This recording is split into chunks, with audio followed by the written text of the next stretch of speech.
Lever Brothers, makers of Lux Toilet Soap, the Screen Star's own beauty soap, Spry, and other fine products, bring you the Bob Hope Show.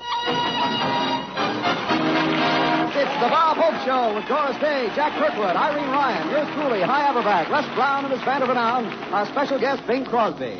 And here he is, the mascot of the Cleveland Indians, the great white nose, Bob Hope.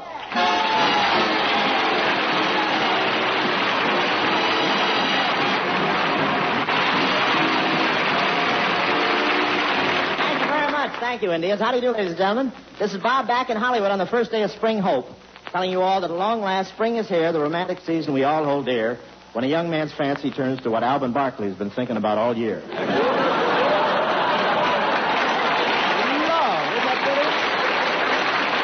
Yes, sir, it's great to be back in Los Angeles. Mayor Barn was at the airport to greet me. He gave me the airwick to the city. And Paramount had a bunch of big shots waiting for my plane, but they all missed.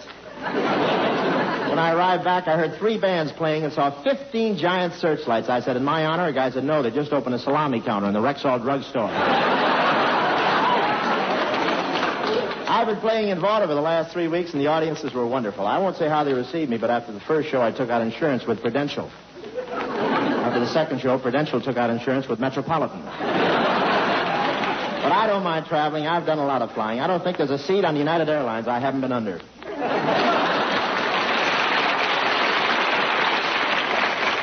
When we took off from New York, the stewardess belted me into my seat. I still don't know what it was that I said to her. But it was a great trip. That sort of sneaks up on you, doesn't it? Then you hate yourself for staying there. We had a wonderful trip. Les Brown's boys really love to fly. You should have seen him arriving at the airport and climbing to 15,000 feet. And Les calling him back to wait for the plane. You know, when you... Thank you. I think I'll work this way for a while. You know, when you travel with a band, you find out what a great union the musicians have. Instead of an airline hostess, we had Petrillo in a tight skirt. Les Brown is looking for a new tuba player. The old one was used to traveling by bus and got out to stretch his legs over Syracuse. And we almost lost Eddie, the sax player, over Ohio. A flying saucer went by, and he leaned out of the window and tried to drink out of it. It was so smoky inside the plane, an eagle flew along for 300 miles looking in a window. He thought it was television.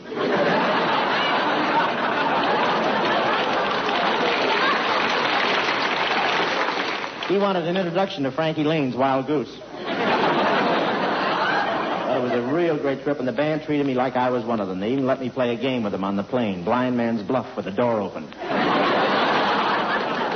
You know, the Cleveland Indians are here in the audience tonight to see the show, and we certainly want to welcome them. It's nice to see you, boys.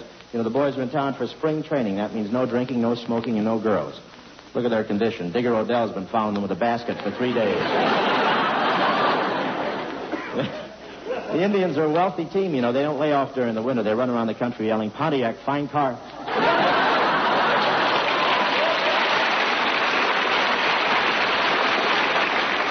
But the boys look good to me. These boys have taken off so much weight in spring training. Yesterday, Boudreaux slid into third, and his uniform was just rounding second. But I love baseball. Where else could you find 18 men running around on a diamond except in Ali Khan's house?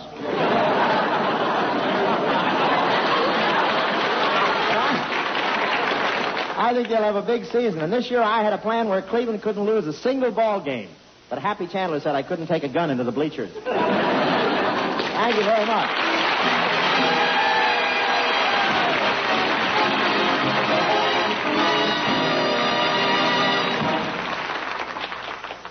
You know, Hi, I think dress-up parties are so much fun. Well, Doris, a man always thinks formal dress is too much trouble, but then it is nice to see the ladies looking their prettiest. You should have been at the party I went to the other night.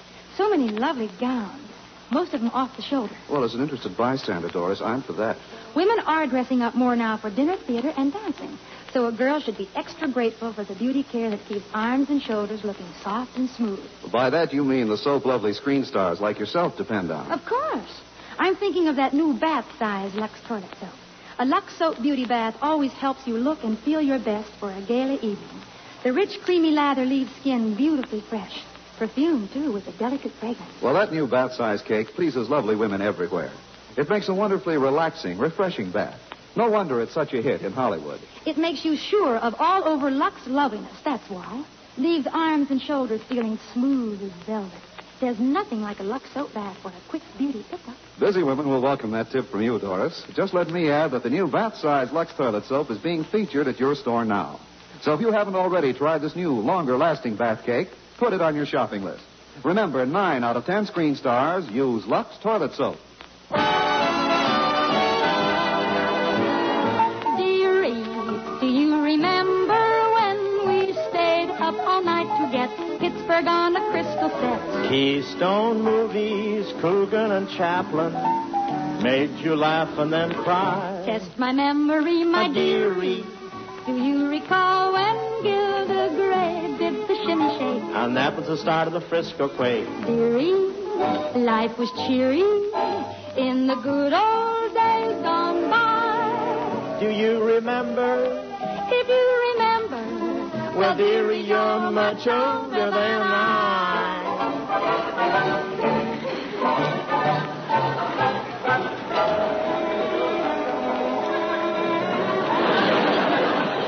oh, well, Pa, this is our 50th wedding anniversary. How are you feeling? Oh, I don't know, Ma. I can't kick. Well, why not? At my age, my leg's liable to fall off. Well, you ain't as pert as you were back around 1910. You're right, Ma. Back in them days, I was a high flyer. Eh? I said I was a high flyer. Yeah. But about 5 years ago, one of your motors conked out. Oh, don't forget, I've been bucking a headwind. Oh, golly Moses, Pa. I never thought I'd wind up marrying you. Yeah, it sure was a long time ago. Dearie, do you remember when most gents owned a pair of spats, wing collars and derby hats? Well, I'm all set for meeting a cutie. One of them ought to come by this corner any minute. I think I'll take off my chicken inspector badge and put on that new one. It says, squeeze me, kid, I'm a lemon. No, maybe I better wear the other one. It's jazzier. It says, they call me Kid Pepper. You can't shake me. Better than fit mucus stuff. There comes a little cutie now. Hi there, chicken. Where'd you get those goo eyes? Well, aren't you the fresh one? But where have you been all my life? Where have I been? I'm like the fat lady who took off her girdle. I've been all over the place.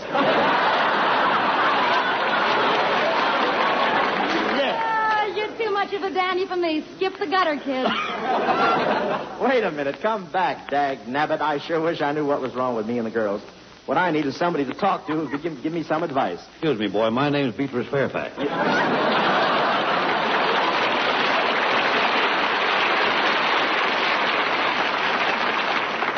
What do you want? I noticed that chickens give you the go-by, and I'm going to help you.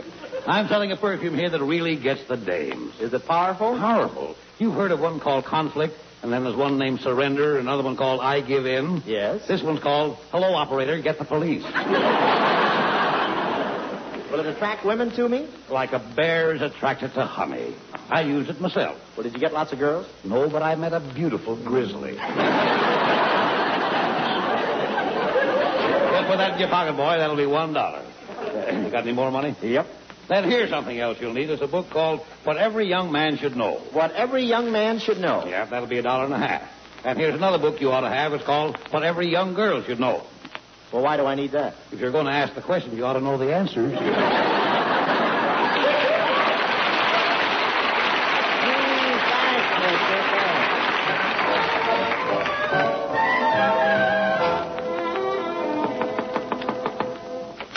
Well, hiya, Dory. Here I am again. Say, you're dressed pretty snappy. What's that hanging down from your straw hat? A string, so I won't lose it. And I got another string running down my sleeves to my mittens, and another string running down my pant legs to my shoes. Gee, it must make you feel like a jumping jack. Yeah, yesterday I tipped my hat to a lady and shinnied up a telephone pole. Well, Robert, you might as well come in. We going to get cuddly tonight, or is your mother home? She's here, but I don't think she'll bother us. Doris? Who's that just came in the front door? It's Robert. Did he bring his bicycle in the front room like he did last time? No, he didn't bring his bicycle in the front room. Hurry up, Dory. Give me a kiss before she comes in.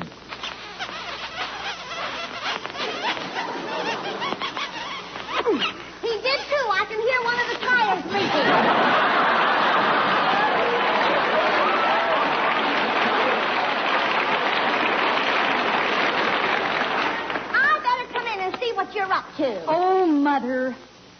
want to talk to Robert. Now, see here, young man. You've been sparking with my daughter for 2 years. Well, what about it? Well, your prospects aren't any too good. Doris could be going with a banker, and she knows an architect who just built a big, expensive building. What kind of a job is it that you've got?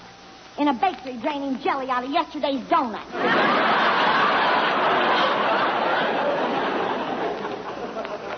I also fan the hot bread. And I give loyalty tests of the Russian rye.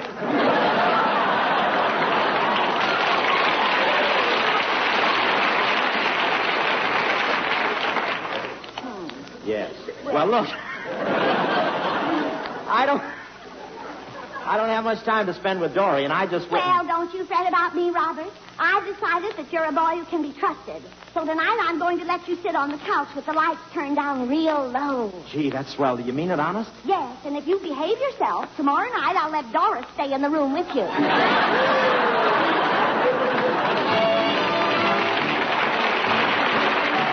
When we waltzed to the Susie band, my, wasn't the music grand.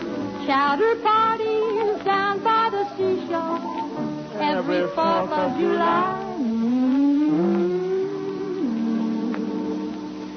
Robert, this is the last time I'm coming to Coney Island with you. You've just been sitting here on the beach ogling all the girls in bathing suits. I have not. You have, too. All afternoon your eyeballs have been going in and out with the tide.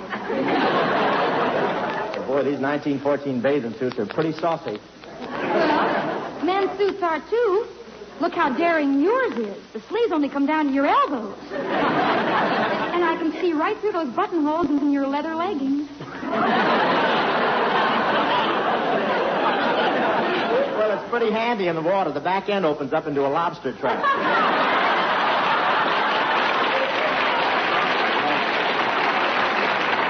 You can beach talk. Well, you gotta admit you're gonna marry a he-man. How do you like the hair in my chest? Oh, gee, it's swell. I would have had more than one, but I ran out of Vigoro. Oh, gee, it's wonderful being married, Robert. And I'm so happy for our anniversary you gave me this Model T Ford. Yeah. Wait till I slip into my raccoon coat, my beaver tail with a hat, and we'll take a joyride over to the dance. First, it'll have to be cranked. Didn't work that time. Have to try it again. Well, I guess it needs more cranking. Now, Robert, don't you get all tired out for the dance. Now, don't worry about me. Just keep cranking.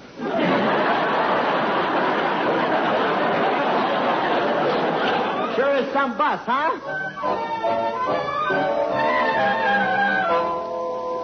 Never did get the sliver started that night, did we?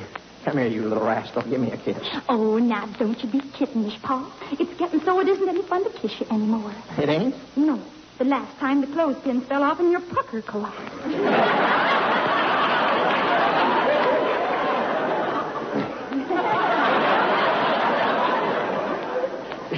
You ain't sorry you married me, Ma, are you? No, Robert. I've been happy every minute of the time. It's just been one long honeymoon.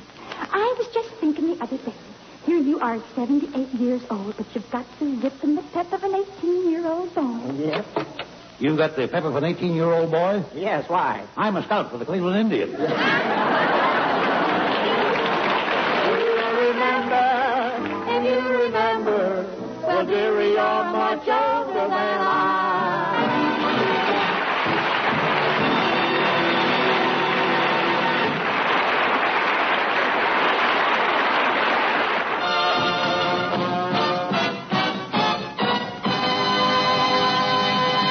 Ladies and gentlemen, our guest tonight needs no introduction. When you hear his theme song, you'll all know who he is. Theme song, please.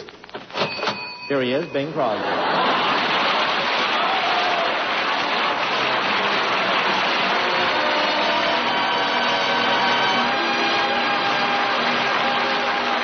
The night is like a lovely tune. Beware, my foolish heart, how white the ever-constant moon. Take care, my foolish heart. There's a line between love and fascination.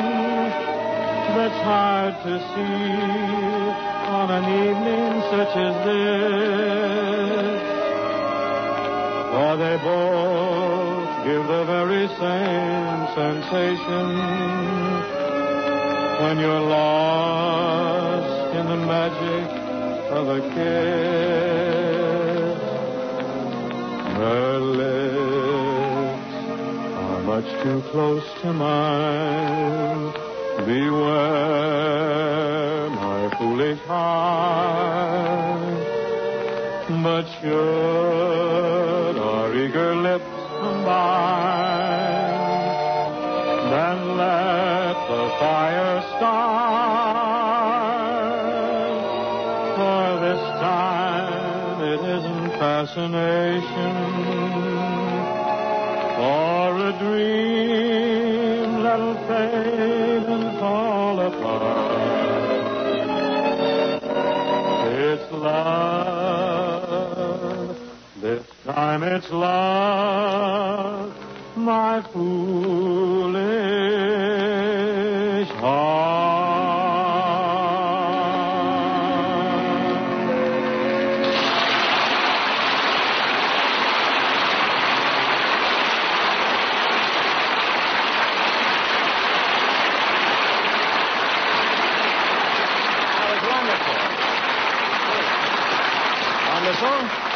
That was My Foolish Heart, sung by the sound effects man on the Gary Crosby Show. What's this? I haven't seen you lately, Robert. How come you haven't been out to the house? Oh, I've been on tour. But tell me, how are things over at Boys Town? Say, now that you mention it, I do recall reading about you at the New York Paramount. They tell me that you cut, mowed, and stacked all the happy green stuff on Broadway. Oh, don't knock my racket, kid. I have to work for a living. My family doesn't support me.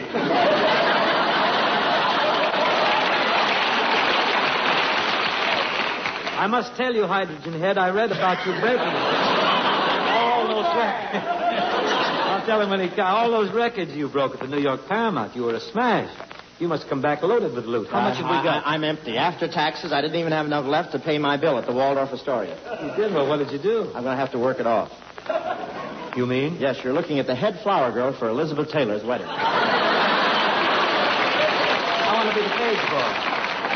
Carry the train. You must have had a pretty rough time on March 15th yourself, Gramps. Tell me, how'd you feel when you saw your income tax bill? I felt like President Truman when that boat started rocking. Tell me something, though, Flaxseed. Where did you... Flaxseed, I'll be back. I want to look that up. Don't go away. Come back here. Tell me, where did you assemble all the energy? The energy enough to do to 6 shows a day for 2 weeks, and then you fly around the country doing one-night stands after that. Well, after all, some of us are not quite as old as some others I could mention, who are much older than some of us, aren't you? You're falling apart, Dad. You're going to pot. Just look at that stomach. What do you do, buy him by the carton? Well, since you've turned the conversation physique-wise, there's something about yours that puzzles me. What is it? Are those your hips, or are you carrying a lovely bunch of coconuts? What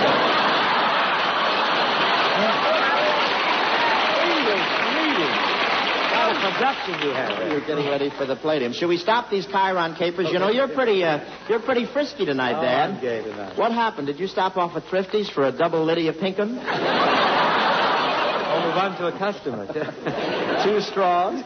Anything exciting happened while I was away? Exciting? Well, my new picture just came out. I know, I saw it, and there's one thing I'm curious about. What's that? Wasn't that an unusual name they gave you, Francis? Now,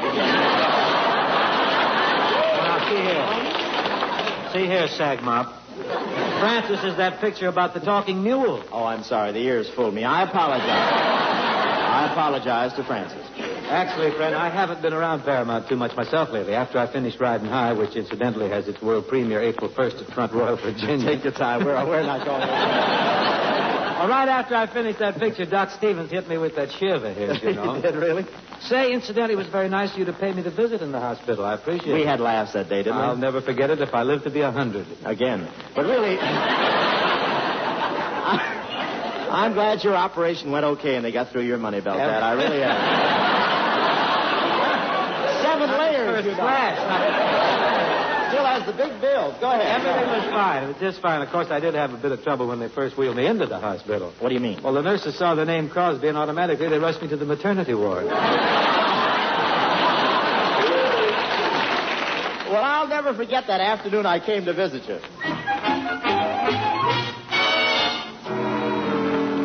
Oh, pardon me, nurse. My name is Bob Hope.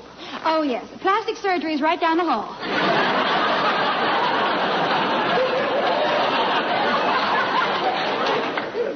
What do you mean too late? Stop pushing me, nurse. Stop pushing. I'm here on a visit. I'd like to see Bing Crosby. Crosby? What does he look like? Well, he's got a light complexion, blue eyes. What color is his hair? Skin.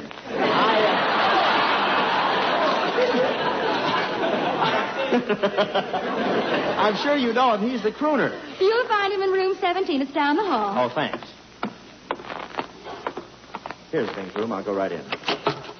9,781, 9,782. Bing, put away your wallet. Playtime is over. You've got a visitor. Boy, did I have a tough time finding you. You had an appendectomy, huh? Yes, Well, what are you doing here in the tonsil ward? Well, it's very simple. I had my appendix transcribed for release at a more convenient place.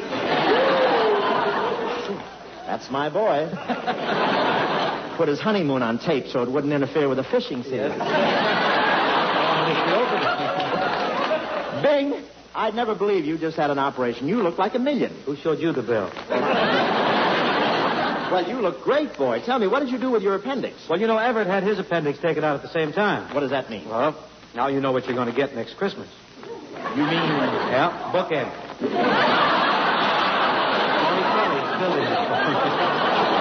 With a fringe on? Yeah. But you brought me a gift, Robert. You shouldn't have brought me this. Why did you Bing, do it? I had to. After all, you're not and sick such very a often. big package, too. Wheel it in. Oh, I can't wait to open this. I'm going to unwrap it right now. You sound like Burl. You sound like Burl's mother. Wheel it in. Where's it?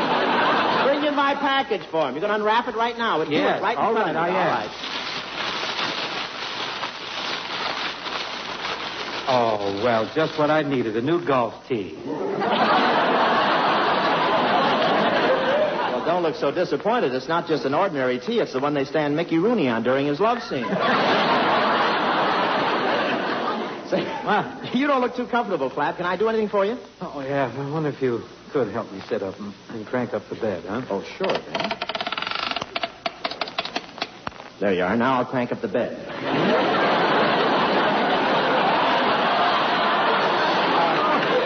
Tell me, Bing, how was the operation? Well, everything went fine until I needed a transfusion. Had a little trouble then because they could only find one guy in town with my type of blood. Well, who was it? Frank Sinatra.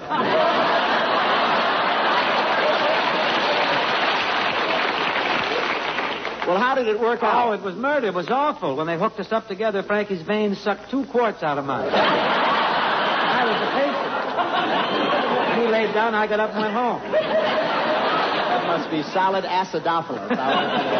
Say, Bing, how about it? I've been here 5 minutes and you haven't shown me your operation yet. Come on, kid, unveil. Now, look out. Look out. Come on. Now, look I out. want to see it. You're wrinkling my nightie. Oh, come on. Look out. Hold still. Come on. Let me see there. Wow. What's the matter? Argyle stitches. I didn't want to look like a tramp in my bare midriff bathing suit. Well, I want to thank you again for coming to see me, Bob. I only wish you'd told me you were going to be here. Why? It's simple, Charlie. If I knew you were coming, I'd have baked a cake. Baked a cake? Baked a cake. Baked a cake. If I knew you were coming, I'd have baked a cake. How'd you do? How'd you do? How'd you do? Had you dropped me a letter, I'd have hired a band. The grandest band that I could find in the land. Had I dropped you a letter, you'd have hired a band. Les Brown's band. No kidding. Just read the welcome mat for you. The Duke band, huh? I don't know where you came from, 'cause I don't know where you've been. That's real nice.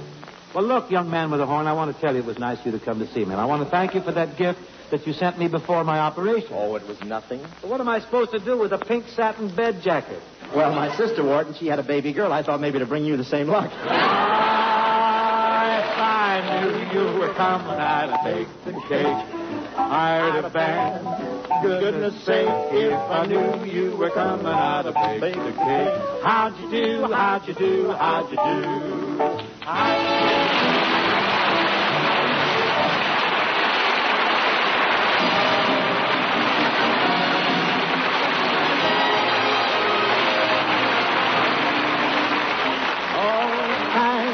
the memory of this month that's set aside. Thanks to Bing Crosby, the Pittsburgh Pirates Musical Rookie of the Year. The year 1492. As usual, Lard, you batted 1,000% tonight. Ladies and gentlemen, we had a thrilling week flying United Airlines style on the way back home from the New York Paramount. We did shows in Syracuse, Cincinnati, Owensboro, St. Louis, Kansas City, and Denver. With that wonderful DC-6. And, brother, what warm-hearted people and what cold-hearted weather. Believe me, I've never seen so much snow. We flew to Kansas City, but it was snowing so hard that our pilot couldn't find it with a Geiger counter. Mr. Ed Kesey and Claire Jarvis and Sam Moore up there, so we landed in Olathe, Kansas, at the Navy field. And the Navy took care of us. Thanks to you folks in Olathe. Last night we did a show in beautiful Denver, and I really mean beautiful. And all that snow looked like an old-fashioned Christmas card. Tomorrow we'll be in Palm Springs, California for Circus Week, and the weather forecast is clear and sunny, the temperature in the 90s. What a gruesome thought. Thanks again for the privilege of meeting so many of you in person. Good luck to the Cleveland Indians, and good night, ladies and gentlemen.